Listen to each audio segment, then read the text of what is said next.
साथियों नमस्कार। बहुत बहुत स्वागत है आप सबका। आप सब मेरे साथ जुड़े हैं इन कन्वर्सेशन विद अभिषेक में।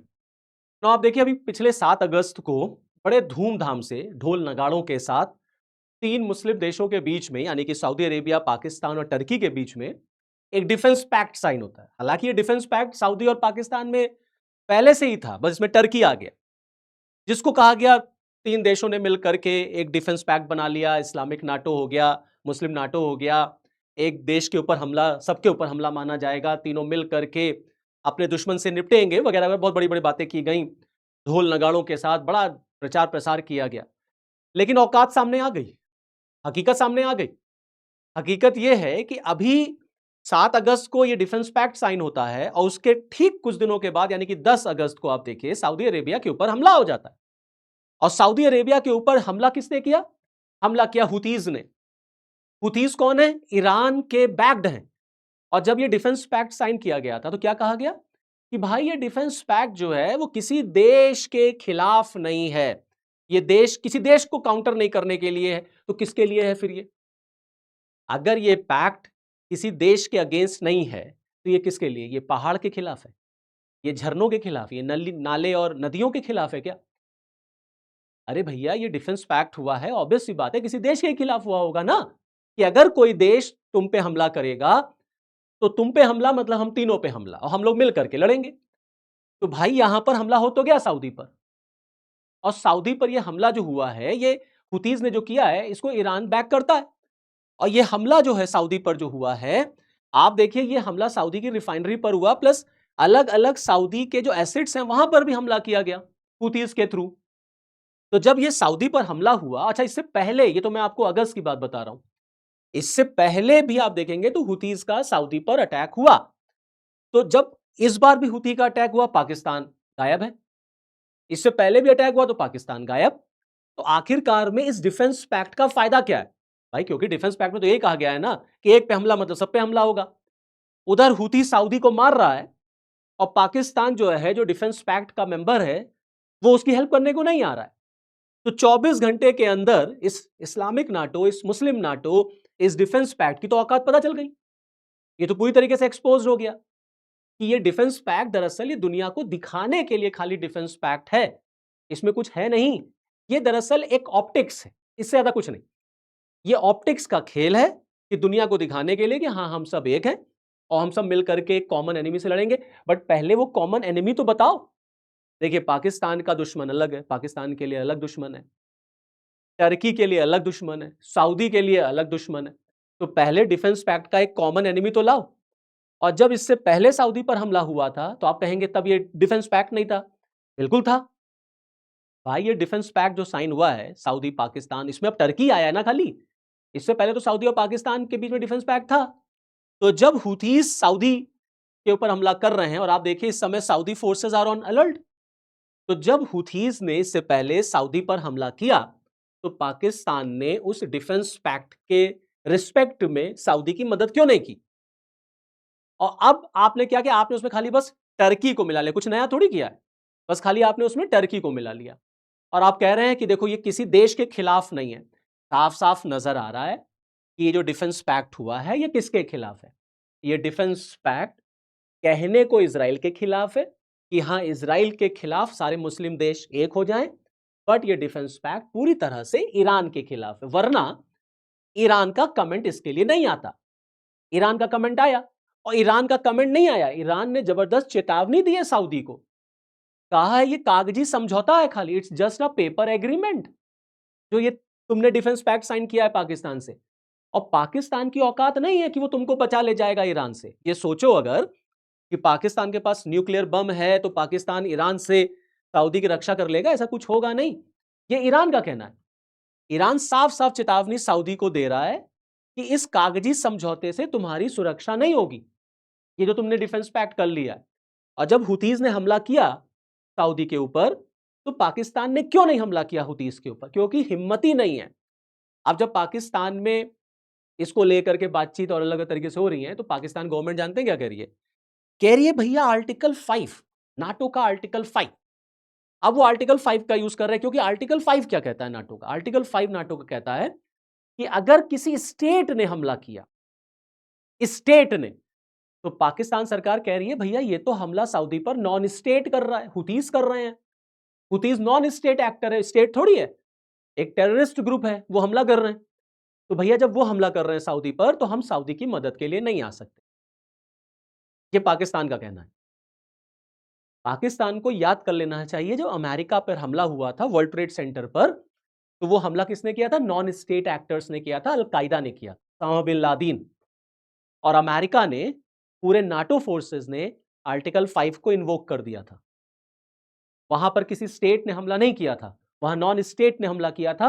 और अमेरिका और पूरे नाटो फोर्सेस अफगानिस्तान पहुंच गए थे और तब तक वहां से नहीं निकले जब तक उन्होंने उसामा बिन लादेन को मार नहीं दिया।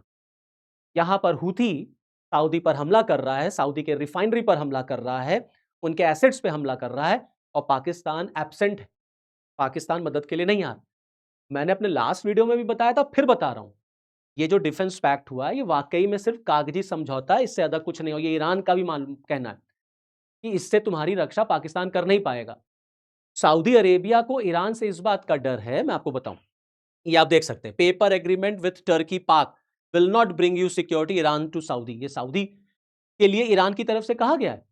मैं आपको बताऊं कि बड़े जोर शोर से पूरी टीम लेकर के पाकिस्तान सऊदी पहुंचा था, समझ रहे, पूरी टीम वहां पर गई, मक्का मदीना गई, पूरा वहां पर उन लोगों ने तीर्थ यात्रा किया बड़े जोर शोर से कि वाह देखो हम लोग कितना बढ़िया डिफेंस पैक्ट कर रहे हैं और मिल करके सबकी रक्षा करेंगे। सामने है, 24 घंटे के अंदर सामने आ गया।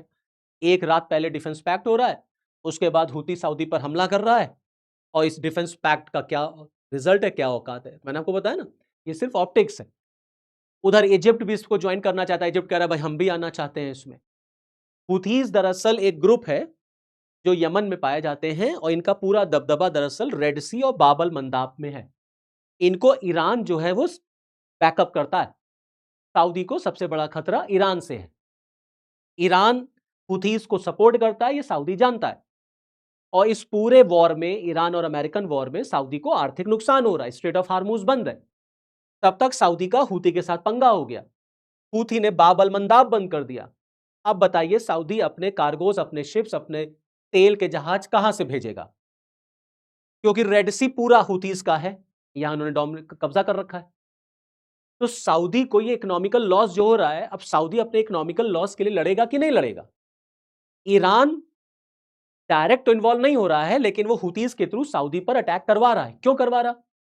क्योंकि सऊदी डायरेक्ट या इनडायरेक्ट, भाई अमेरिका के साथ तो उसके रिलेशन हैं ये बड़े अच्छे सऊदी के, और कहीं ना कहीं ईरान को यह भी लगता है कि सऊदी आने वाले दिनों में इजराइल को रिकॉग्नाइज करेगा। अमेरिका लगातार सऊदी पर यह प्रेशर बिल्डअप करता है कि तुम भाई इजराइल को रिकॉग्नाइज कर दो, इजराइल को तुम रिकॉग्नाइज करो। ईरान को यह मालूम है, यूएई ने अब्राहम अकॉर्ड को साइन करके इजराइल को रिकॉग्नाइज कर दिया। तो ईरान को यह लगता है कि अगर सऊदी भी चला गया उधर तो ईरान अकेला पड़ जाएगा। अब ईरान इसीलिए सऊदी को बार बार ये धमकी देता है, डराता है कि तुम इजराइल की तरफ नहीं जाना, ये जो अमेरिका की गोद में जाके बैठे हो, देखो हम तुम्हारी जब पिटाई कर रहे हैं, अमेरिका जैसा ताकतवर देश तुमको नहीं बचा पा रहा, तो पाकिस्तान तुम्हें क्या बचाएगा अगर हमने तुम्हारी पिटाई करनी शुरू कर दी तो? अभी तो हुतीस तुम पर हमला कर रहे हैं, कल को अगर हमने तुम पे हमला करना शुरू कर दिया तो समझ लो कितना भयानक हमला होगा। तो जब अमेरिका तुमको नहीं बचा पा रहा है तो पाकिस्तान तुमको क्या बचाएगा? ये डिफेंस पैक्ट दोनों देशों के बीच में 25 में हुआ था, कोई नई चीज थोड़ी है। बस इसमें टर्की इसमें नया आ गया, और दो तीन और मुस्लिम देशों को इसमें मिलाने की कोशिश की, जैसे मैंने बताया इजिप्ट वगैरह को। अब टर्की को भी समझ लीजिए, एक तरफ टर्की इस इस्लामिक नाटो का मेंबर बनता है, दिखाता है कि हम इजराइल से कितने, मतलब कि इजराइल से हमारी कितनी बड़ी दुश्मनी है, हम इजराइल को खत्म कर देंगे, हम जेरूसलम को आजाद करा लेंगे, हम ये कर लेंगे, हम वो कर लेंगे। लेकिन इजराइल के अगेंस्ट टर्की की जाने की भी कोई औकात नहीं है। टर्की जब ग्राउंड लेवल पर इजराइल से लड़ने की बारी आएगी ना, तो टर्की भी इजराइल के खिलाफ कोई काम नहीं कर पाएगा, क्योंकि टर्की नाटो का मेंबर है और अमेरिका नाटो में है, और टर्की के आधे से ज्यादा वेपन्स तो अमेरिकन बिल्ड हैं, अमेरिकन मैन्युफैक्चर्ड हैं। तो क्या अमेरिका टर्की को इजराइल के अगेंस्ट कोई ग्राउंड एक्शन करने की परमिशन देगा? कभी नहीं देगा। कहने को बार बार अर्दोगान इजराइल को ना जाने क्या क्या कहते हैं, बेंजामिन नेतन्याहू को ना जाने क्या क्या कहेंगे, वो ना जाने क्या क्या बोलते रहते हैं कि टर्की की सिक्योरिटी जो है वो खतरे में है क्योंकि इजराइल ने सीरिया पे हमला कर दिया, लेबनान पे हमला कर दिया, तो टर्की को भी वहां से खतरा है। लेकिन अगर टर्की को इजराइल के साथ 1-to-1 करना पड़ जाए, टर्की कभी नहीं करेगा, टर्की कभी नहीं करेगा। और यही काम पाकिस्तान का भी है, यही काम पाकिस्तान का भी है। तो पाकिस्तान ने भले ही एक डिफेंस पैक्ट जरूर साइन कर रखा है दुनिया को दिखाने के लिए, लेकिन जब हूथी सऊदी को मार रहा है, जब हूथी ने सऊदी पर हमला कर दिया, तो तुम क्यों नहीं आए बचाने सऊदी को? क्योंकि इसका तो प्रिंसिपल यही है ना, एक पे हमला मतलब सब पे हमला। तो पाकिस्तान गायब हो गया, अब वो बहाना बना रहा है। और आप देखिए इसी डिफेंस पैक्ट का पाकिस्तान के अंदर जो शिया कम्युनिटी रह रही है वो इसका विरोध कर रही है, क्योंकि उसको लग रहा है कि ये defence pact straight away Iran को काउंटर करने के लिए है। और यही सच्चाई भी है कि ये डिफेंस पैक्ट दरअसल ईरान को ही काउंटर करने के लिए बनाया गया है। अब पाकिस्तान भी, वो अलग बात है कि वो इजराइल को ना जाने क्या क्या कहे, पाकिस्तान के डिफेंस मिनिस्टर पता नहीं क्या क्या इजराइल को कहते हैं। और जब से ये डिफेंस पैक्ट साइन हुआ है तो उन्होंने एक और धमकी दे दी, उन्होंने कहा the Muslims of all the world must unite. जो मुस्लिम्स हैं पूरे दुनिया के, उनको एक हो जाना चाहिए और एक हो करके उन्हें इजराइल के खिलाफ लड़ना चाहिए। ये बात कहने को है खाली, ये बात पाकिस्तान भी जान रहा है कि वो इजराइल से खुल करके लड़ नहीं सकता। ये देखिए ये सब सेंटिमेंट्स होते हैं, मैंने बताया ना, ये सब ऑप्टिक्स का खेल है। कैसे हम सेंटिमेंट्स को के साथ खेलें, तो अपने देश के लोगों को दिखाने के लिए ये बातें, अमेरिका को दिखाने के लिए कुछ और बात। उसी अमेरिका के साथ संबंध तुम्हारे अच्छे हैं जो अमेरिका ईरान पे अटैक कर रहा है, ईरान पर जो अटैक कर रहा है।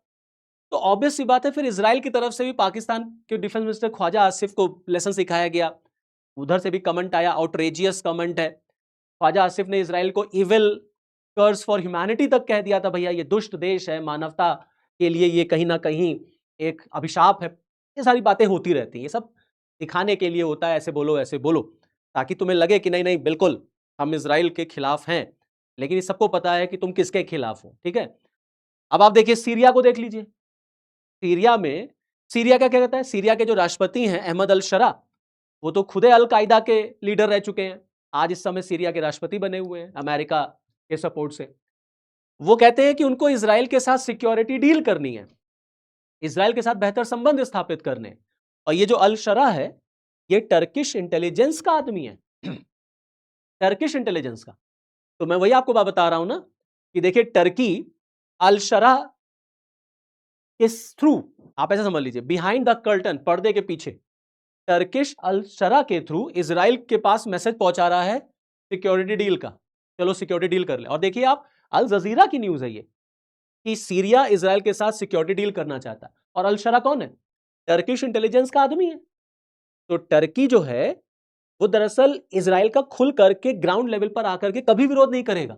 हाँ, अपने मुस्लिम जगत में, मुस्लिम कम्युनिटी में अपने आप को आगे रखने के लिए वो 10 गालियां देगा इजराइल को, वो 10 गालियां देगा यहूदियों को।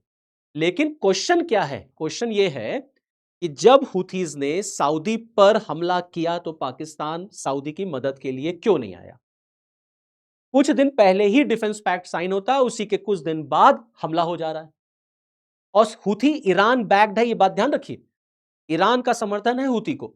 और हुथी घुस करके सऊदी को मार रहा है, सऊदी के रिफाइनरीज पर अटैक कर रहा है, और पाकिस्तान और टर्की देख रहे हैं। अब क्यों नहीं आए तुम सऊदी की मदद के लिए? तो इसलिए ये जो डिफेंस पैक्ट है, इसकी पूरी औकात सामने आ गई है, इसकी कोई वैल्यू नहीं है। मैंने अपने लास्ट वीडियोस में भी बताए थे, ये सिर्फ एक ऑप्टिक्स का खेल है, दिखाने के लिए। ऐसे समझ लीजिए हाथी के दांत दिखाने को और खाने को, और कोई किसी की मदद के लिए नहीं आएगा। ये तीनों देश ना, कोई किसी की मदद के लिए नहीं आएगा, क्योंकि तीनों के अलग अलग दुश्मन है। पहले कॉमन दुश्मन तो निकालो, पाकिस्तान के अलग दुश्मन है, टर्की के लिए अलग दुश्मन है, सऊदी के लिए अलग दुश्मन है। तो जब तक आप कॉमन एनिमी नहीं फाइंड आउट करेंगे, आपका ये जो नाटो जैसा आपने डिफेंस पैक्ट बनाया है, इसका औचित्य, इसका रेलेवेंस, इसका इंपॉर्टेंस क्या रहेगा? तो चलिए फिर आज के लिए इतना ही, फिर नेक्स्ट वीडियो में आपके साथ फिर मिलूंगा। मुझे दीजिए इजाजत। बट अगर आप पहली बार वीडियो देख रहे हैं तो इसको प्लीज लाइक, शेयर और सब्सक्राइब जरूर करिएगा। नमस्कार।